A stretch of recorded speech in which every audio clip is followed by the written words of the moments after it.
रमजान चिंचोली अतिशय पवित्र झाली.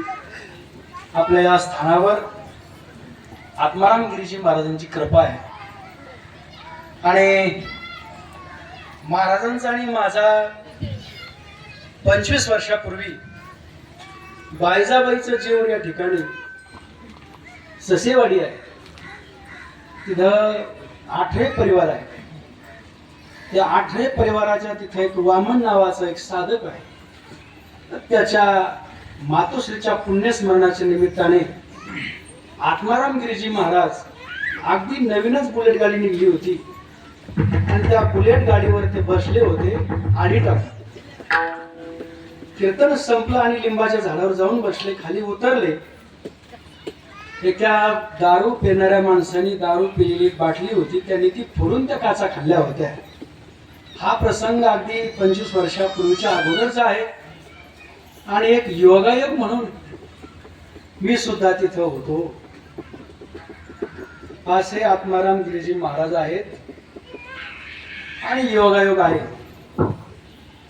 ज्यांना शक्य होईल त्यांनी आत्माराम गिरीजी महाराजांचे सोमवार करा. श्रावण महिन्यामध्ये शिवलीला अमृताचं पारायण करा. आपलं अंतकरण स्थिर होईल. कोणी गुरुवारी जा, कोणी सोमवारी जा. जशी जया जैसा भाव दया तैसा देव. देवापर्यंत जाण्याची साधना, उपासना आणि भक्ती खूप क्लिष्ट आणि अरिष्ठाला कारण आहे. पण संतांची जर कृपा झाली तर भगवंताकडे जाऊन जे मागायचंय ना ते संत स्वतः न मागता पूर्ण करू शकतात. पूर्ण केला मनोरथ. म्हणून एक पाठीमागे सुद्धा मी आमच्या रणजित भवानी रोहित दादाच्या आमंत्रणाला मान देऊन मी पाठीमागे सुद्धा लालगिरी स्वामीच्या प्रकट दिनाच्या निमित्ताने गेल्या 2-3 वर्षात आलो होतो. आजही योगायोग छोट्या माऊलींचं कीर्तन झालेलं आहे.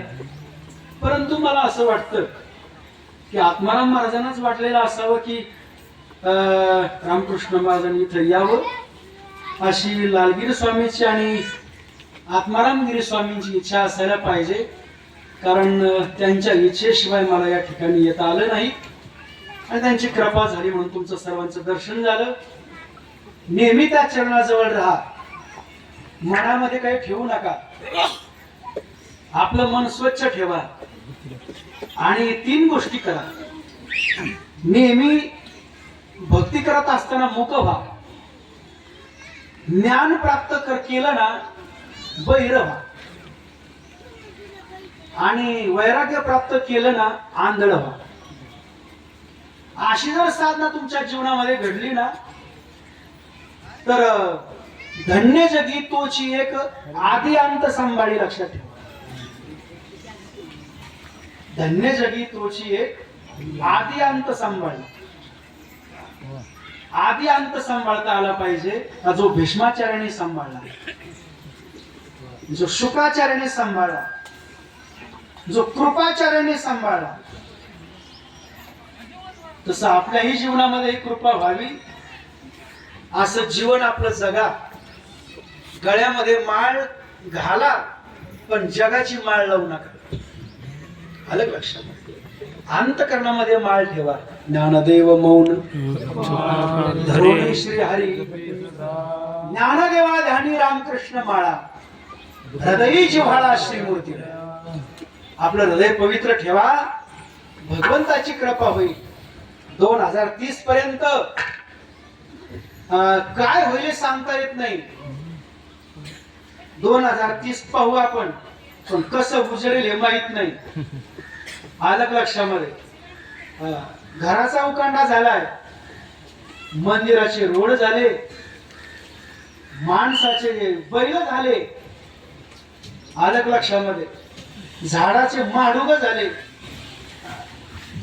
दगडाची माती झाली, उन्हाळ्याचा पावसाळा झाला, पावसाचा हिवाळा झाला. आलं का लक्षामध्ये? त्यामुळे जीवन चांगलं जगा. आणि बाकी आता काही तुम्हाला सांगायचं नाही, चांगलं राहा. ज्ञानेश्वर